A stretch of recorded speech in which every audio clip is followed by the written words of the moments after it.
Mina, we have to turn back. Cadmus grips the handrail on the Dead Reckoning's flight deck, his knuckles white. There is genuine fear in his voice. If that vessel captures us, you know well what they'll do. Board us, kill us, then strip this ship of everything they can use to bolster their own. We can't possibly fight them. They outgun us, they outpace us, and cut off our intended route. We have no choice, Mina. We must return to the city. I only pray we can reach it in time. Mina is well aware that they are outmatched. Even from this distance, she can see the fast-approaching pirate vessel is simply bristling with cannon. And a ship of that size, scavenged from so many other vessels, surely has sufficient propulsion to catch them in a straight race. But Mina is less inclined to run. If they do that, their mission is as good as over before it has begun. And who's to say what's waiting for them back in Kairos is any less deadly than the pack of bloodthirsty cutthroats approaching them? No, this is a challenge they need to face and overcome. Instead of turning tail, she works the problem, scanning her ship's console for inspiration, seeking insights into this sleek little vessel's capabilities. This is an Enlightenment dropship, after all, the vessel of an elite strike force. It must come with some tricks up its sleeve. Her eyes alight on a series of dials, then follow the segmented brass conduits that connect them to a series of heavy, wound coils that line the full length of the cabin ceiling. A slow, slightly mad grin spreads across her face as her gaze flits between the ship's mechanisms and the oncoming pirate ship. I think I have a better idea, Cadmus. Batten down the hatches. We're going down.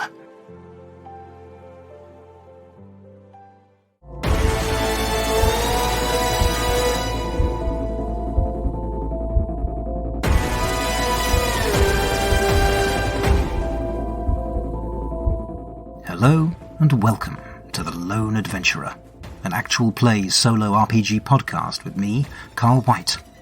I will be your narrator, your games master, and your guide as we follow our heroes on their journey into the unknown. For this game, I will be using the Ironsworn Starforged rule set, as well as a variety of other systems, tools, and tables as they take my fancy. A word of warning. The following scenes may contain mature themes and disturbing imagery. Listener discretion is advised. The adventure continues.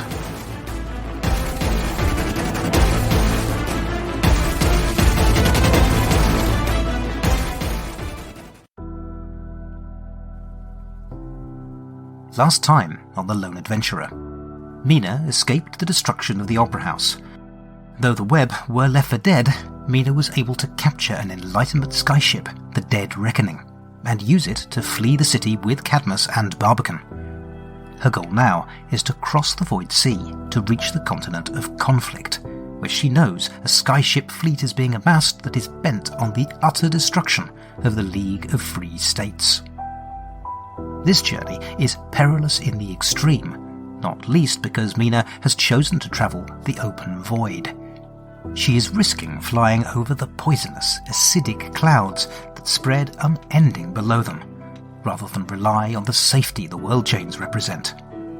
And, as if to hammer home the peril of their chosen path, not an hour out of the city, they are intercepted by scrap pirates. Cadmus goes white. Down? Into the lower depths? Surely you can't be serious. Even a short time in the clouds will corrode the hull. If we stay down there too long, the gases will burn right through, and we'll die a death far more horrible than any those pirates might have in store for us. He pauses for a moment, considering, and then adds with a slight shudder, well, assuming they don't decide to push us overboard and into the endless drop. But Mina is only half listening. No time to explain, Cadmus. You're just going to have to trust me on this one. We're going where they can't follow. But that ship is getting close, and we are only going to get one shot at this.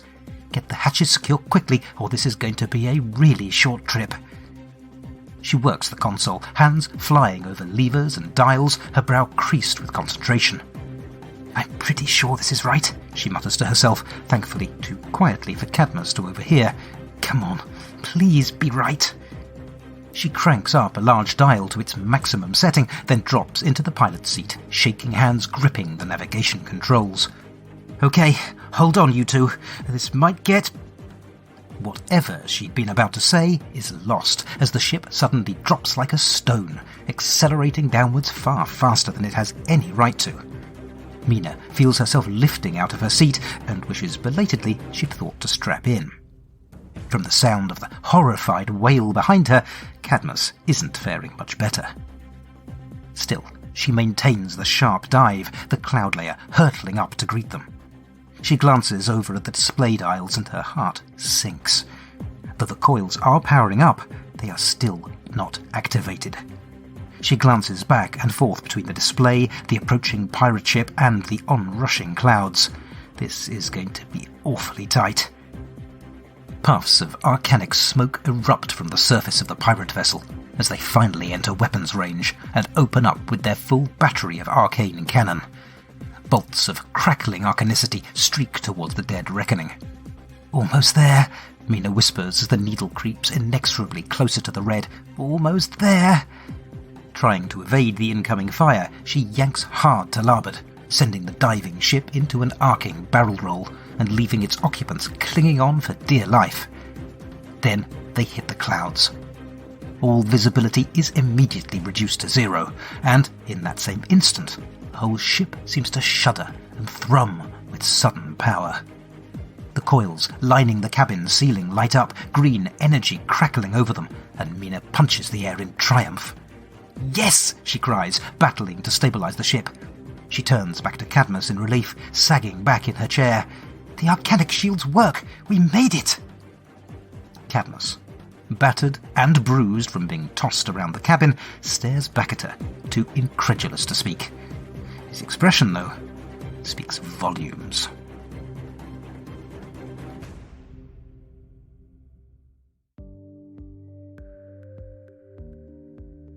Welcome back to Season 3 of The Lone Adventurer, now powered by Ironsworn Starforged. That little white-knuckle ride that opened our episode was courtesy of 3 moves, along with an asset ability. First off, in response to the circumstances we found ourselves presented with at the end of the last chapter, Mina decided to apply that big brain of hers to the problem at hand, rather than going off half-cocked. I figured because Mina had previous skyship experience, and because she was a tinkerer and a technomancer, she could scan the ship's systems to find something that would help her. That was represented mechanically in the rules by the Secure an Advantage move, which states, "When you assess a situation, make preparations, or attempt to gain leverage, envision your action and roll. If you act with expertise, focus, or observation, roll plus wits." I got a strong hit, which meant that Mina took +2 momentum and added +1 to her next move roll. That meant that when she went into her face danger roll, she did so with both a narrative and a mechanical advantage. She had a plan. Exactly what that plan was and why she decided upon it will be explained shortly, but suffice to say for now that it could work. All she had to do was execute it successfully. And so she made her face danger roll, this time using heart as the stat to represent resolve and command, and with the benefit of that +1 from the Secure Advantage roll, she got a weak hit. On a weak hit, you succeed, but not without a cost. Make a suffer move, -1. Well, the obvious suffer move here was withstand damage, which states, when your vehicle faces a damaging situation or environment, suffer -1 integrity for minor damage, -2 for serious damage, or -3 for major damage. If your integrity is 0, lose momentum equal to any remaining damage. Then, if your integrity is 0 or you choose to resist the damage, roll plus integrity. And here is where the asset I mentioned came into play, which had formed the basis of Mina's Secure an Advantage move in the first place. Her ship has the Reinforced Hull module, and that asset states, when you withstand damage, add +1.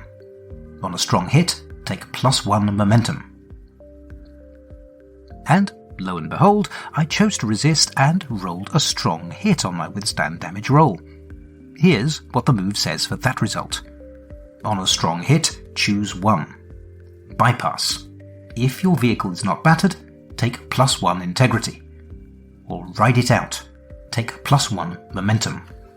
So Mina was able to crank up the ship's magical shields just in time, negating that -1 to hull integrity and leaving her at her starting 5 integrity.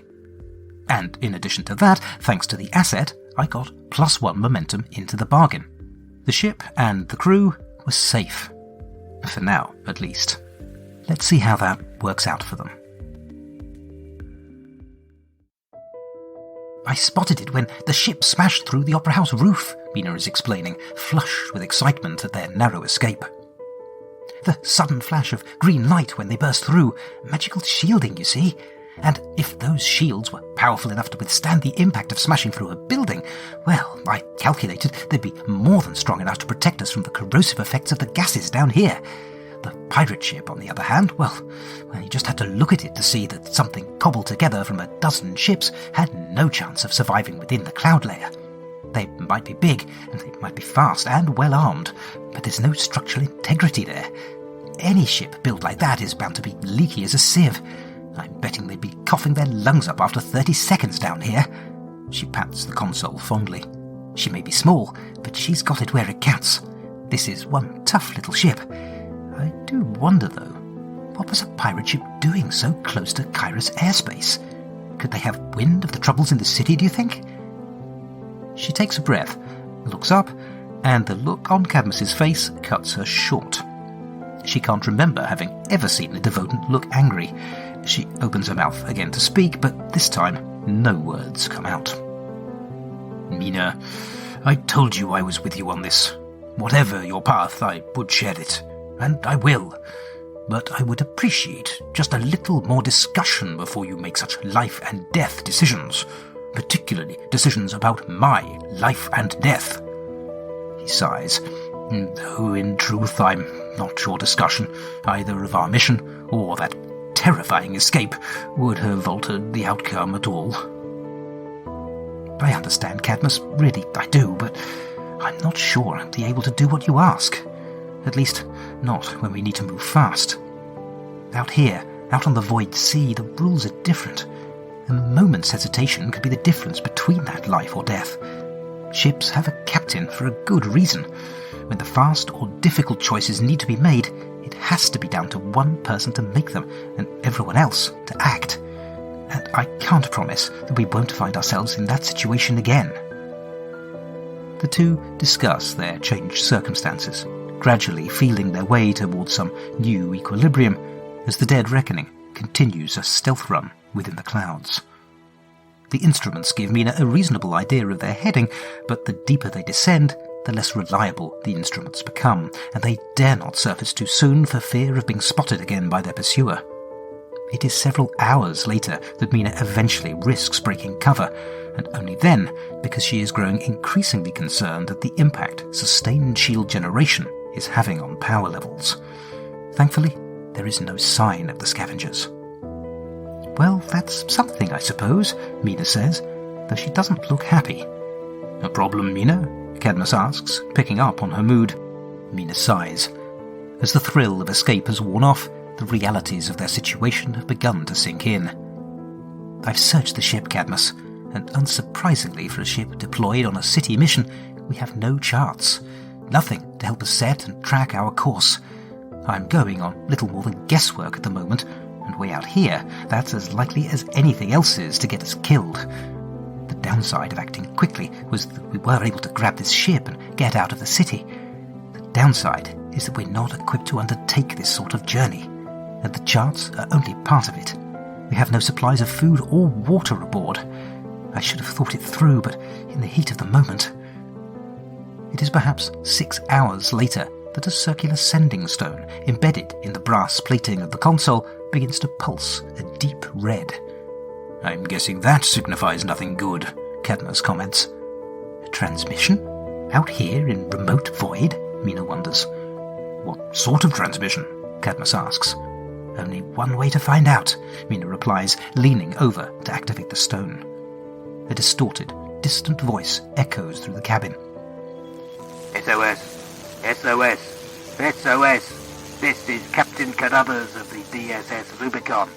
We are under attack by unknown hostiles. They've breached our hull and disabled our engines. We request immediate assistance from any friendly ships in the vicinity. Our coordinates are 23.4, 12.7, 8.9. Repeat, SOS. This is an emergency distress call from the DSS Rubicon. Please, respond. They listen in silence as the message repeats again and again. An acoustical beacon, Mina concludes. It's repeating at intervals of 12 seconds. The pair look at one another, knowing that this beacon could represent the solution to their problems, or some fresh danger. "Well," Cadmus asks, "what say you, Captain Amontesario? Is this an opportunity, or a trap?" "Only one way to find out," Mina replies. "Strap in, Cadmus. Barbican, we have a distress call to answer."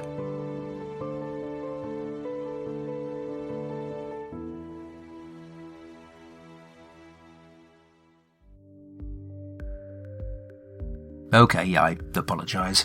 Clearly, I just can't resist my movie quotes this chapter.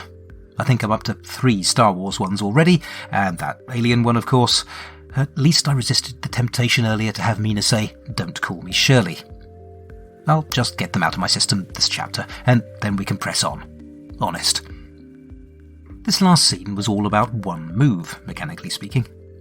Failing to learn my lesson from the last time I made this move, or from the way my prep for the face danger move earlier this chapter played out, I forgot to secure an advantage before making my next undertaken expedition move. And so, when I rolled a 7 and 9 on the challenge dice, my total of 7 on the action dice was not enough to avoid a miss. Remember, you have to beat the number on the challenge dice, not just equal it. And if I had succeeded on a secure an advantage move and gained that +1, well, that's exactly what I would have done. But instead of a weak hit, I got a miss. Let that be a lesson to me.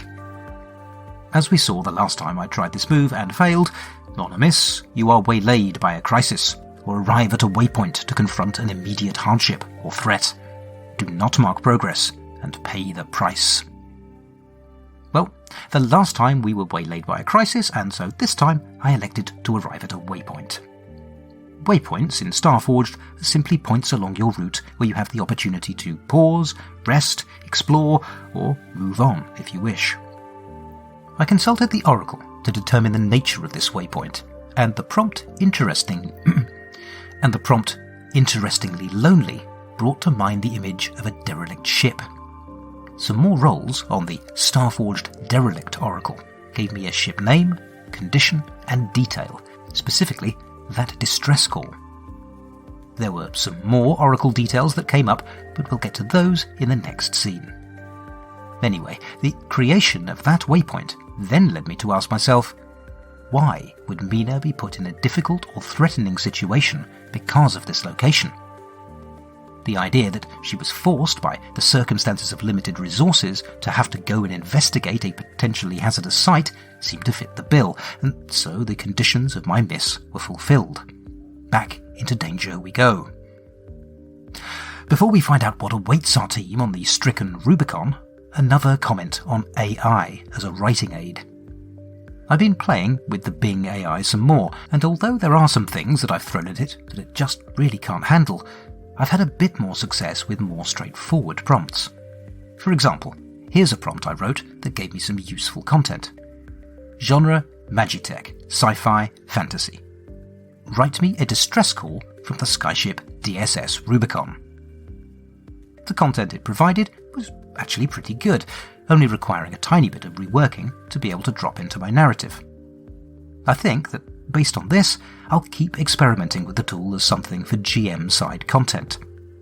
Obviously, anything PC-side should be me and me alone, but I'm using move outcomes and oracles to represent GM fiat, so why not add AI into that toolkit? Although my early attempts have had mixed results, I need to keep in mind that AI is a tool, and like any tool, the quality of the output is dependent on the skill of the user. I'll continue to experiment and hopefully learn, and I'll flag it if and when I use it in this game. As usual, I've included details of how to access and use Bing AI in the show notes. Right, who wants to find out what terrors or delights the Rubicon has in store for us?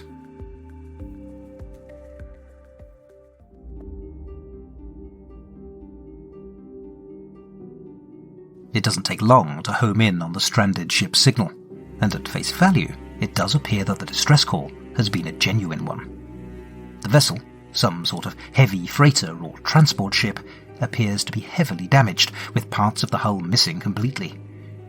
Worse, it is listing heavily to one side and has partially sunk into the cloud layer.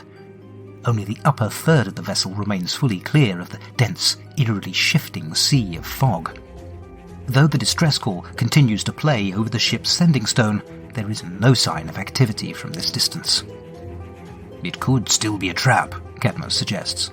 Raiders lying in wait beneath the cloud layer, just waiting for someone foolhardy or greedy enough to come along exploring. Mina can't argue. The same thought has crossed her mind too. That's a risk we're just going to have to face, I'm afraid. This may be our best chance at finding what we need, and if the distress call is genuine, there may be survivors in need of rescue. Let's not forget that. Just take it slowly and carefully. Be ready for anything. Keep an eye out for provisions and charts, as well as anything that might give us a clue as to what a Dominion ship might be doing way out here. First order of business, though. That ship half submerged, we're going to need protective gear. Help me look. There's bound to be some on board the Dead Reckoning. Depth suits are typically carried as standard on all skyships. Essential safety gear against the risk of descending into the cloud layer, or for those rare occasions where freak atmospheric conditions draw the toxins up and over the world chains. In those circumstances, the poisonous, corrosive gases can easily penetrate poorly armoured or prepared skyships, and when they do, corrosion-resistant bodysuits combined with helmets and breathing apparatus grant the wearers a short period of grace in which to escape their predicament. With Mina, Cadmus, and even Barbican suitably protected, the Dead Reckoning glides slowly to a halt alongside the larger vessel, her crew alert for any sign of movement. "All right, here we go," Mina says as the crew clamber out onto their ship's observation deck. "Quiet and careful, both of you. These suits won't survive prolonged exposure to the fog, so we need to be in and out as quickly as possible."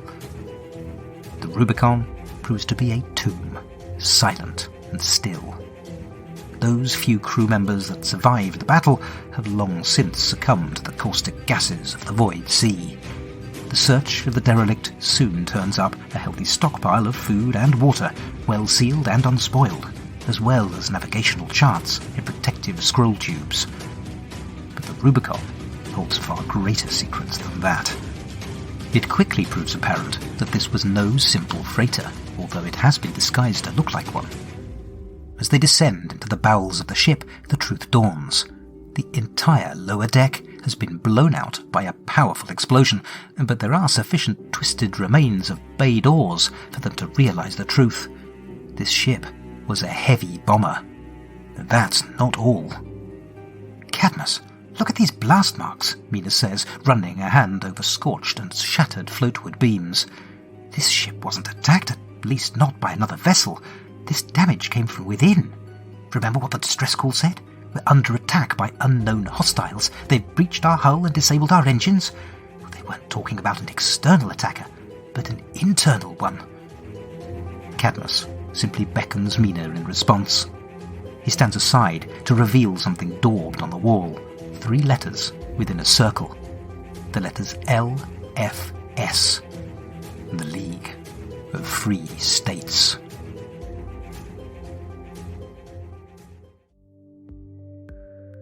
I started this scene by envisaging it, and the thought of a half-submerged vessel led to the idea that hazmat suits would come in handy. In Starforged, you don't have a list of everything that you own, like you might have in a system like D&D. Instead, if you want something outside the normal stuff you would typically be carrying, you'd make the check your gear move. That move says, When you check to see if you have a specific helpful item or resource, roll plus supply. Mina's supply is at 5, and I got a strong hit on my roll, and so that not only meant that I had the suits, but that I could take +1 momentum. Next, it was time to make the Explore a Waypoint move. When you divert from an expedition to examine a notable location, roll plus wits. And once again, miraculously, I scored a strong hit. This run of luck can't last. The dice gods are storing up some sort of major pain for me, I can tell. Anyway, that strong hit meant that I could get everything that I'd gone in looking for, as well as another +2 momentum. Well, that maxed out my momentum track at 10. We will get to what momentum is at some point soon, I promise. With that Explore a Waypoint move resolved, I decided it was time to ask if anything else of interest was on board, and my perchance oracle popped up with this little gem. The event relates to a situation: war on the League of Free Nations. If required, here is a mythic to action and theme: deposit opposition.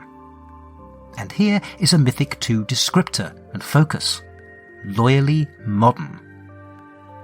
Now, I could have interpreted those prompts myself as normal, but nothing immediately sprang to mind as I looked at them, and so once again I decided to let my AI step back into the role of virtual GM for this scene and see what it could make of them. Here's the prompt I gave the Bing AI. Genre: Magitech.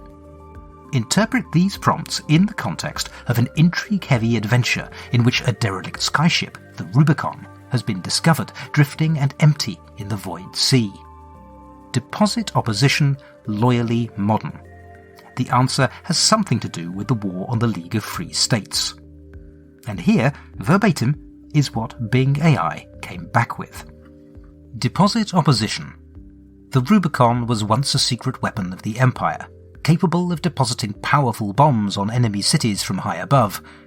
However, it was sabotaged by a group of rebels who opposed the Empire's tyranny and wanted to end the war. They managed to infiltrate the skyship and plant explosives that caused it to crash into the void sea, where it remained hidden.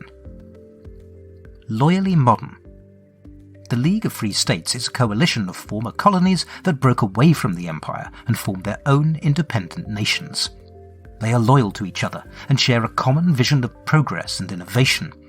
They have developed advanced magitech that rivals the Empire's own, such as airships, firearms, and automatons. They are determined to defend their freedom and sovereignty from the Empire's aggression. I think I may have just found my perfect use case for AI in this game. That response, in my opinion, was pretty damned impressive, and really fits my game. So, Mina and crew find themselves, for once, in a pretty strong position. They have a long way to go, and no doubt many perils to face along the way, but for now they and I can take a long, deep breath and give thanks that they're not on the ropes. Who knows when we'll be able to say that again? Until next time.